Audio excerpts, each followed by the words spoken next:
مسئلہ میری اپنی اصلاح کا مسئلہ ہے۔ میں ایسا بن جاؤں، ایسے کردار کا حامل بن جاؤں کہ میری آخرت میں نجات آسان ہو جائے، اللہ کی رضا مجھے مل سکے، اللہ کے پسندیدہ کام کرنے کے قابل بن جاؤں، اللہ کے ناپسندیدہ کاموں سے اپنے دامن کو بچانا شروع کر دوں۔ یہی سب سے اہم بات ہے۔ نبی کریم صلی اللہ علیہ وسلم کے تمام صحابہ اپنی اصلاح کے متمنی رہا کرتے تھے۔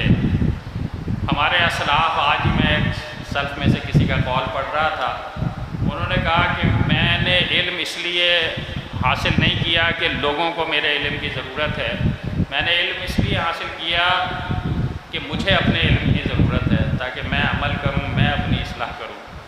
تو ان کا سوچنے کا انداز یہ تھا، وہ قرآن پڑھتے تھے یا نبی کریم صلی اللہ علیہ وسلم کے فرامین پڑھتے تھے تو وہ بحث و مباحثے اور مناظرے اور جدال کے لیے ایسا نہیں کرتے تھے، بلکہ وہ قرآن اور حدیث کے آئینے میں خود اپنا کردار دیکھا کرتے تھے اور پھر اپنی اصلاح کیا کرتے تھے۔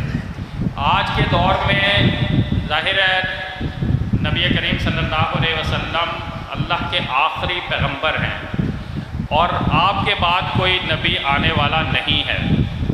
یہ عقیدہ انتہائی احساس ذمہ داری پیدا کرنے والا عقیدہ ہے۔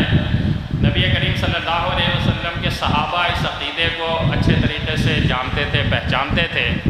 جب تک نبی رحمت صلی اللہ علیہ وسلم موجود رہے اس دنیا میں، وہ آپ کے ارد گرد موجود رہے، آپ سے علم سیکھا، آپ سے تزکیہ نفس کرایا، آپ کی زیارت کر کے اپنے جسم پر، اپنے وجود پر جہنم کی آگ کو حرام کرایا، آپ سے برکتیں حاصل کیا کرتے تھے۔ لیکن جب نبی کریم صلی اللہ علیہ وسلم اس دنیا سے رخصت ہو گئے تو یہ تمام صحابہ اس مشن کو لے کر پوری دنیا میں پھیل گئے جو اللہ کے نبیوں کا مشن تھا، یعنی دین کو فروغ دینے کا، دین کو آگے بڑھانے کا، دین کو قوت نافذہ فراہم کرنے کا، اور دین کے راستے میں آنے والی رکاوٹوں کو ان طاقتوں کے ساتھ پنجہ آزمائی کرنے کا جو دین کے راستے میں رکاوٹ بن رہی تھی۔ تو صحابہ کرام کا کردار یہ تھا، اور آج ہمارا کردار کیا ہے؟ آج یہ تربیتی اصلاحی اجتماع اسی مقصد اور اسی تناظر میں رکھا گیا ہے کہ ہم اپنی ذمہ داریوں کا احساس کریں، ہم وہ ویژن اپنے ذہن میں وہ مقاصد، ان مقاصد کو تازہ کریں کہ جن مقاصد کو اللہ کے نبی کے صحابہ اور ہمارے اسلاف نے اپنے سینے سے لگایا تھا اور دنیا میں اسلام کو غالب کر دیا تھا۔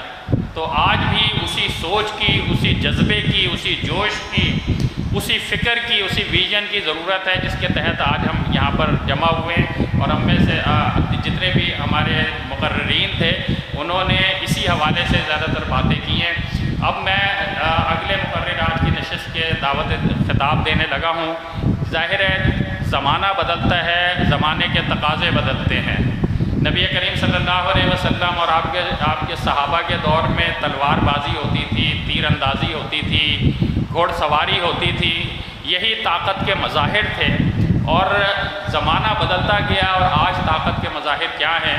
تو عصری تقاضے، مقاصد ایک رہتے ہیں، لیکن ان مقاصد کو حاصل کرنے کے لیے جو زمانے کے تقاضے ہیں ان کو پورا کرنا پڑتا ہے۔ میں خطاب کی دعوت دیتا ہوں جناب محمد اشرف قریشی صاحب کو، جو مرکزی جمعیت اہل حدیث کے سیاسی امور کے ناظم ہیں اور ایک اپنا جماعتی اور تنظیمی بہت بڑا کیریئر رکھتے ہیں۔ 1900